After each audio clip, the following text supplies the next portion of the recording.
দর্শক, পাহাড়ি অঞ্চলের একটা মেয়ে জেলে কিভাবে মাছ ধরে, কিভাবে সে মাছগুলো বাজারে বিক্রি করে, পাশাপাশি কিভাবে তার জীবন যাপন হয়, আজকের ভিডিওতে আমি আপনাদেরকে সেটাই দেখাবো। আসলে দেখার বা জানার তো শেষ নেই। অনেকে কৌতূহল বশত পাহাড়ি অঞ্চলের মানুষের জীবনযাত্রা সম্পর্কে অনেকে জানতে চায়, তাই এই ভিডিওটি পুরোপুরি দেখতে থাকুন। দেখুন, এই মেয়েটা একটা মেয়ে জেলে, সে পাহাড়ে বসবাস করে, পাশাপাশি পাহাড়ি যে ছোটখাটো নদীগুলো রয়েছে সেখানে সে কিন্তু বিভিন্ন রকম কৌশলে মাছ ধরে। একটু ভালোভাবে লক্ষ্য করে দেখুন তার কৌশলটা। বোতলের মধ্যে সুতো দিয়েছে, অন্যান্যরা কিন্তু কারেন্ট জাল দিয়ে ধরছে, বাট ওর সিস্টেমটা আলাদা। বোতলের সঙ্গে সুতো দিয়ে সেখানে বড়শি দিয়ে পানির মধ্যে বড়শিতে খাবার দিয়ে ডুবিয়ে রেখেছে, মানে কয়েকটা বোতল বিভিন্ন স্পটে বিভিন্ন জায়গাতে এই যে বড়শিতে খাবার দিয়ে বোতলগুলো ভাসিয়ে রেখে চলে এসেছে। এখন যেটা করবে, এখন এই ভুট্টার যে ক্ষেত রয়েছে এর মধ্যে এসে তার বাচ্চার সঙ্গে সে একটু সময় কাটাচ্ছে। অনেকটা সময় গড়িয়ে গেছে, এই যে দেখতে পাচ্ছেন তার বোতলে মাছ লেগেছে, বোতলটা একটু করে নড়ছে। এখন মেয়েটা তার বাচ্চাকে পিঠে করে নিয়ে আবার চলে এসেছে পানির মধ্যে। দেখুন, ওরা কিন্তু বাচ্চাগুলোকে এভাবে আসলে ছোট থেকে বড় করে তোলে। তো যা হোক, দেখি তার আসলে এই ট্র্যাপগুলোতে কতটা মাছ পড়লো। দেখেছেন, একটা সুন্দর মাছ পড়েছে।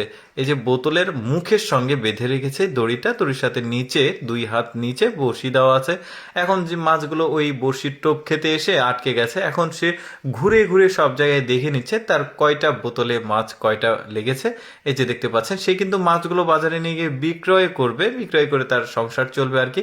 দেখুন, ছোট্ট বাচ্চাটি অর্ধেক কিন্তু পানিতে ভিজে যাচ্ছে, তারপরেও তার মানে এই বাচ্চাটাকে নিয়ে এতটা টেনশন নেই। টেনশন থাকলে আমাদের বাচ্চা হলে আমরা অনেক টেনশন করতাম যে পানিতে নামা যাবে না বা অনেক কিছু।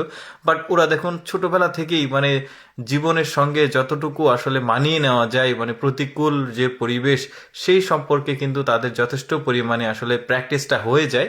দেখতে পাচ্ছেন বাচ্চাদের।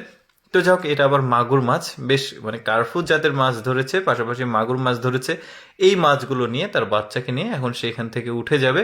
কারণ বাচ্চার আমরা চিন্তা করতাম যে বাচ্চার ঠান্ডা লেগে যাবে, এটা হবে ওইটা হবে, বাট ওরা পাহাড়ি অঞ্চলের মানুষজন কিন্তু বেশ মানে মানসিক দিক থেকে আসলে শক্তিশালী, যে ওই রকম কিছু না। দেখুন, এই মাছগুলো সে একটা বাস্কেটে নিয়েছে, পলিথিনের মধ্যে পানি দিয়ে এগুলো বাজারে নিয়ে বিক্রয় করবে। সে কিন্তু এখনো মাছ ধরা শেষ হয়নি, সে এই পদ্ধতিতে মাছ ধরেছে। এবার আরেক জায়গায় গিয়েছে, আরেক জায়গায় বড়শি পাতা ছিল তার, এখানে আবার মাগুর মাছ তার বড়শিতে লেগেছে। আবার এখানে আরেকটা বাচ্চাকেও সাথে নিয়ে এসেছে, আরেকটা মেয়ে বাচ্চাও কিন্তু তার আছে।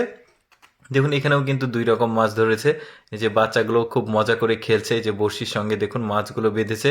তো যাই হোক, এই মাছগুলো সে এখান থেকে ধরে এখন যে পানিগুলো ছাকিয়ে নিয়ে এখন চলে যাচ্ছে, সে এই মাছগুলো বাজারে নিয়ে গিয়ে বিক্রি করে তার সংসার চলবে। যে দেখুন, কাস্টমার চলে এসেছে। তো যাই হোক দর্শক, কেমন লাগলো আজকের এই পাহাড়ি মেয়ে জেলের জীবনযাত্রা অবশ্যই কমেন্ট করে জানাবেন। আর এইরকম অদেখা ভিডিও প্রতিদিন দেখতে আমাদের লেটস গো ফেসবুক পেজটি ফলো রাখুন।